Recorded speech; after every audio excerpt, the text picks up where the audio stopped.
এই বলে কি রিক্সা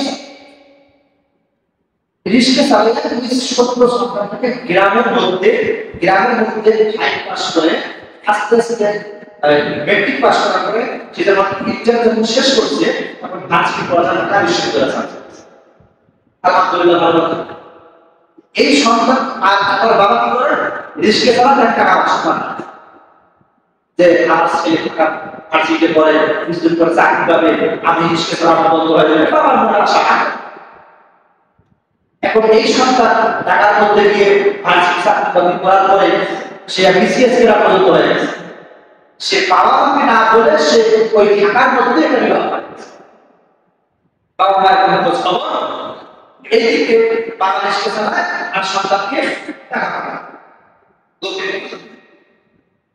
এখন এই সন্তান ঢাকা থেকে আর বাসায় আসে, পিতা মাতার খোঁজ খবর নেয়, মাঝে মাঝে ফোনের মধ্যে কথা বলে। এখন কিছুদিন পর তার মনের মধ্যে জানতে হচ্ছে না চাকরি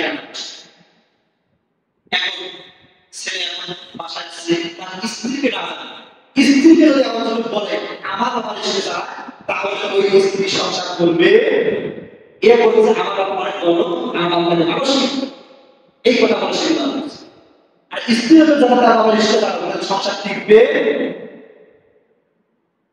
তারপর ওই সন্তান একদিন সকালবেলা ভোরবেলায় কুষ্টিয়া জেলায় এসে যখন না গেছে বাড়িতে একটা রিক্সাওয়ালা সামনে ভোরবেলা ফজরের একটু আগে রিক্সা থেকে যখন নেমেছে রিক্সাওয়ালা থেকে ডাক্তার বুঝি কোন জায়গায় যাবো। রিক্সাওয়ালা তখন ঠান্ডা দিয়ে অনেক ঠান্ডা মাথা ধরতে চাদর মুড়ি দিয়ে এখন রিক্সাওয়ালা বলতেছে জি বাবা যান ছেড়ে যাবে অমুক জায়গায় যাবো অমুকের বাসা একটু কান খারাপ করেন তো ওই সন্তানটা যে রিক্সার মধ্যে চলেছে রিক্সা যখন বাড়ির দিকে যখন চলে গেছে বাড়ির দিকে যাওয়া যেই না শেষ হয়ে গেছে কিনারে পুরীর মধ্যে যখন চলে গেছে সন্তান যখন রিক্সা থেকে নামবে ওই সন্তান রিক্সা থেকে নামার সঙ্গে সঙ্গে দেখে তার ঘর থেকে একটা বুড়িমা বের হয়েছে। এই বুড়িমা যখন বের হয়েছে তাকে ঘর দিয়ে হাঁটে, চোখে বেশি দেখে না, অসুস্থ চেহারা। এটা দেখে সন্তানটা ডাক দিয়ে বলল আপনি সম্ভবত আমার মা হবেন, অনেকদিন থেকে বাসায় আসে না। এখন মা সন্তানের কথা শুনে মা এবার আজমকা হয়ে গেছে, লাঠিতে দাঁড়িয়ে উপরে ঘর করতে না পেরে মাটির মধ্যে পড়ে গেছে। সন্তানটা দৌড়ে গিয়ে মাকে বুকের মধ্যে জড়ায় নিয়েছে, মাকে ডাক দিয়ে বলতেছে মা গো তুমি তো এত অসুস্থ ছিলে না, কেন মা তুমি এত অসুস্থ হয়ে গেল? এই দিকে হঠাৎ করে ওই সন্তান রিক্সাওয়ালার দিকে তাকাইছেন, রিক্সাওয়ালার দিকে যে তাকাইছেন রিক্সাওয়ালা ওই মুরব্বী ব্যক্তিটার চোখ থেকে দরদর করে পানি পড়া শুরু হয়েছে। মা এবার সন্তানের কপালের মধ্যে চুমুদি ডাক দিয়ে বলেন বাজার থেকে তুমি যখন ঢাকার মধ্যে চলে গেছো, বাসায় তুমি যখন আসলে চাকরি বাকরি করে ওখানে তুমি থাকো, এই দিন মধ্যে তোমার বিষয়ে তোমার চিন্তায় আমি অসুস্থ হয়ে গেছি, তোমার কথা মনে করলে আমার কিছু ভালো লাগে না, আমি খাইতে পারি না, বসতে পারি না, শরীরে আমার ঘুম আসে না, সারাদিন শুধুমাত্র কান্না করতে কখন আমার সন্তান চলে আসবে। কেমনে করে তুমি আমাকে বলে দিয়েছিলে কেমন বলে যাও। হঠাৎ করে সন্তানটা লক্ষ্য করে রিক্সাওয়ালা মুরব্বি যখন কান্নাকাটি করতেছে তখন ওই ছেলেটা ডাক দিয়ে বলতেছে মা ওই মুরব্বি ব্যক্তি যা কান্নাকাটি করতেছে কেন? এখন তো আমার চোখের পানি দেখা যায় কিন্তু মুখটা দেখা যায় না। ওই রিক্সাওয়ালা কেউ নাই, ওই রিক্সাওয়ালা ওই সন্তানের বাবা। এখন মা ডাক দিয়ে বলতেছে বাজারে আমি অসুস্থ মানুষ, আমি রান্না বান্না করতে পারি না, কোন রকমে একটু করে রান্না বান্না করি, আর ওই রিক্সাওয়ালা তার রিক্সায় চলে আসে তোমার ঘর কোথায়, তোমার আমি তোমার মা কোথাও হচ্ছে তোমার বাবা, তোমার বাবা অসুস্থ চেহারা নিয়ে আমাকে দিয়ে একটা ট্যাবলেট দিয়ে ওষুধ খাওয়ানোর জন্য রিক্সা চালায়, কোন রকমের জীবন পার করে দিতে বাবা। কেন বাবা তুমি আমাদের প্রশ্ন করে দাও না, আমরা তোমার কাছে অপরাধ করেছি না।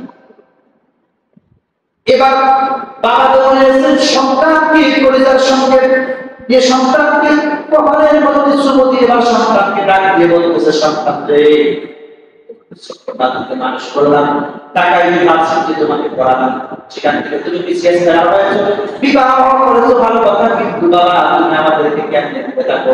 এত কষ্টের মধ্যে দিন পার করতেছি, আমার দিন গেলে বেশি টাকা ইনকাম হয় না, 50-60 টাকা মাত্র পাই, কারণ রিস্কায় চালাইতে পারি না, এরকম করে কোন রকমের দিন যায়।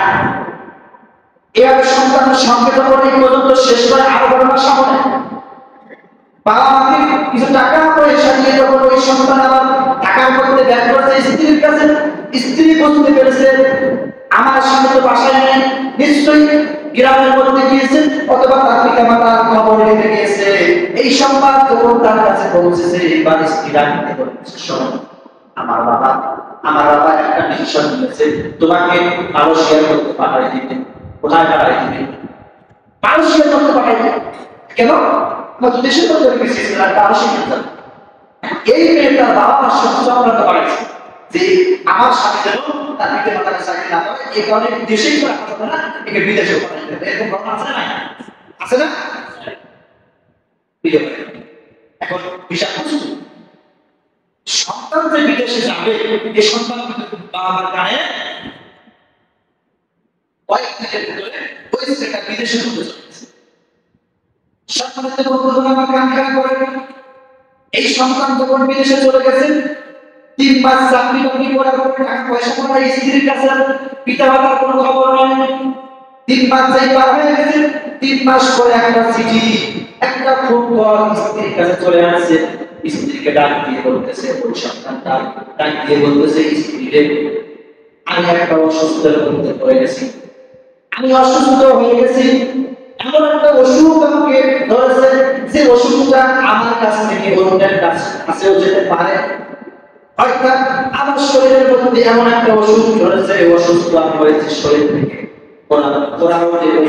আস্তে আস্তে শরীর থেকে বসে বসে করে যায়। এবার স্ত্রীটা দিয়ে বলতেছে, তুমি তাহলে ওই মালয়েশিয়া থেকে বিদেশ থেকে বাসায় আসা প্রয়োজন নাই, দোকানে দেখেন স্ত্রীর কথা, তুমি ভালো করে আসো, না হলে তুমি ওখানে এরকম স্ত্রী আছে না নাই? তো সংসার আছে না নাই?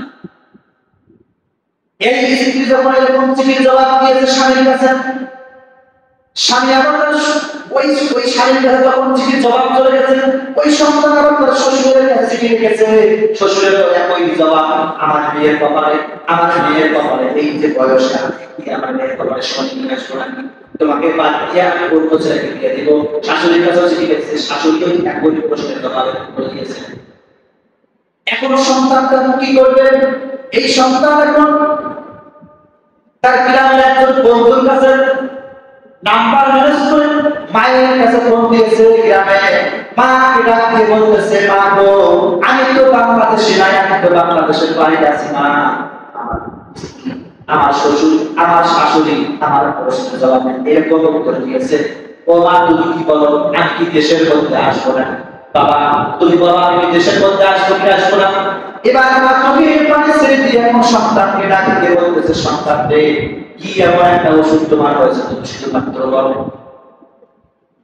এখন সন্তান মাকে ডাক দিয়ে বলতেছে, মা আমার শরীরের মধ্যে এমন একটা অসুখ হয়েছে, শরীর থেকে রক্ত চলাচল প্রত্যেক বন্ধ হয়ে গেছে, শরীর থেকে রক্ত চলাচল যেটা বন্ধ হয়ে গেছে, বস্তুগুলো বসে বসে করা, এই রোগটা হলো ছোঁয়াচে রোগ, এই রোগটা ভালো হওয়ার সম্ভাবনা খুবই কম। মা এবার চোখের পানি ছেড়ে সন্তান, বাবা তুমি জলদি করে বিদেশের জন্য থাকার তোমার কোনো প্রয়োজন নাই, জলদি করে চলে আসো, তোমার জন্য আমি একটা ছাগল মারা করলাম। সন্তান এয়ারপোর্টে নেমেছেন, সন্তান ট্রেনে এয়ারপোর্টে নেমেছেন, অসুস্থ পিতামাতা বিমানের দিকে তাকিয়ে আছে, কখন আসবে আবার সেই সন্তান।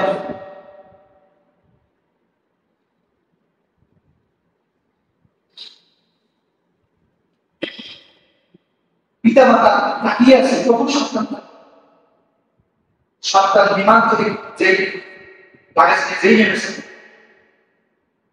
অসুস্থ মা সন্তানকে জড়িয়ে ধরবে, যাইতে পারতেছে না, অসুস্থ। বাবা মা দুইজনের কোনো হাত ধরা করে এয়ারপোর্ট চলে গেছে। সেখানে স্ত্রী দেখা যাচ্ছে না, শাশুড়ি দেখা যাচ্ছে না, শ্বশুর দেখা যাচ্ছে না, সেখানে বলবো যে আমি পিতা মাতা ইয়ার পর্যন্ত হাজির হয়ে অনেক কষ্ট সন্তানকে ছোঁয়া রোগ মানে না, সন্তানকে বুকের জোরে বাধা, এই যে আমরা ছাগল সঙ্গে করে আছি এই ইয়ার বলে আমি তোমার জন্য আল্লাহর কাছে মানত করেছি, আল্লাহ পাক তোমার এই অসুখের সেবা আদান করে দেবেন। ওই সময় সন্তান তবা বলেছে আমরা আমি এই পিতা মাতাকে কষ্ট দিচ্ছি, এরকম পিতা মাতাকে যদি যারা কষ্ট দেবে আল্লাহ বলেন পিতা মাতাকে যারা কষ্ট দিবে, পিতা মাতাকে কষ্ট দেওয়ার সঙ্গে সঙ্গে আল্লাহ রাব্বুল আলামিনের আরশে আজিম থরথর করে উঠবে। আউযুবিল্লাহ বলবেন আল্লাহ রাব্বুল আলামিনের আরশ কখন থেকে ফেরেশতা বলে কি হয়েছে আমরা আরশ আজিম ফেরত করতেছি কি সমস্যা, তখন ওই ফেরেশতা বলে আল্লাহ পৃথিবীর জন্য আমি তোমার বান্দাগুলো এই বান্দা তার পিতা মাতাকে কষ্ট দিয়েছে, কষ্ট দেওয়ার কারণে আমাদের ভয় হচ্ছে, আমাদের ডর হচ্ছে যে তুমি এই বান্দার কোন জাহান্নামের মধ্যে তুমি কি জাহান্নাম দিলা। ওই সন্তান তোমার সাক্ষী, তোমার যদি সাক্ষী দেবে ওই সন্তানের বিরুদ্ধে, ওই সন্তান পিতা মাতাকে কষ্ট দিয়েছে, ওই সন্তান যদি পিতা মাতার পাপ করে যদি ক্ষমা করে না চায় তাহলে তোমরা জেনে রাখো আমি ওই সন্তানকে জাহান্নামের সর্বনিম্ন স্তরে দিব। এরকম আমরা সন্তান পিতা মাতার কষ্ট দেয় আছে না, যেখানে আপনার স্ত্রী চিনতেছে না, আপনার শ্বশুর চিনতেছে না, শাশুড়ি চিনতেছে না, সেই জায়গায় পিতা মাতা ইয়ার পরিবর্তন হাজির হয়েছে একটা ছাগল নিয়ে, বাবা তোমার কি হয়েছে, বরং বলে এই পিতা মাতার চোখের পানির কারণে ওই সন্তানটা সুস্থ হয়েছে। সুবহানাল্লাহ।